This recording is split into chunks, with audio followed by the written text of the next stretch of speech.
আমার কোনো কনসেশনের দরকার নেই। দেখি মু তোকে কোনো কনসেশন তো করছি কিনা, আর এই তো দিনে তোর ইটো মনেটা হলো।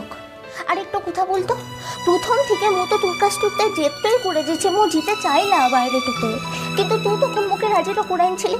চুপটা করে থাকবি না, উত্তরটা দি। মু তো বারবার করে বলেছিলাম যে যা হওয়ার এই দেশটাতে ঠিকই হোক কিনে, মু ভারততে জিতে চাইলাম, মু ভারততে যাবো খেলা। এখন আর তা হয় না বাহা। তুমি ওদেশের একটা বড় ইউনিভার্সিটিতে চান্স পেয়েছো, সিলেক্ট। এখন সুযোগ পাওয়ার পর যদি সেখানে না যাও তাহলে তোমাকে ডিপ্রাইভ করা হবে, আর আমার প্রাণ থাকতে আমি সেটা করতে দেবো না কোনোদিন। আচ্ছা ঠিক আছে, মু বলছি কি দেখ, 2 বছরের ব্যাপারটা আনছে তো, 2 বছর দেখতে দেখতে কেটে তো যাবে। আর তা বাদে তুই তো ঘরের সকলকে নিয়ে ওখানতে যাবি ক্লা। ব্যাপারটা তোমার কাছে খুব সোজা বাহা, খুব সহজ। 2 বছর 2 দিনের মতো।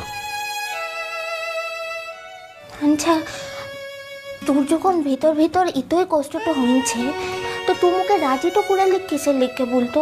মু তো আর নিজের থেকে তোকে বলিলাই যে মু বাইরেটাতে জিতে তো চাই। আমি তো আগে বুঝতে পারিনি বাহা কি যে এতটা ফাঁকা লাগবে। মিষ্টি কুটুম মিষ্টি কুটুম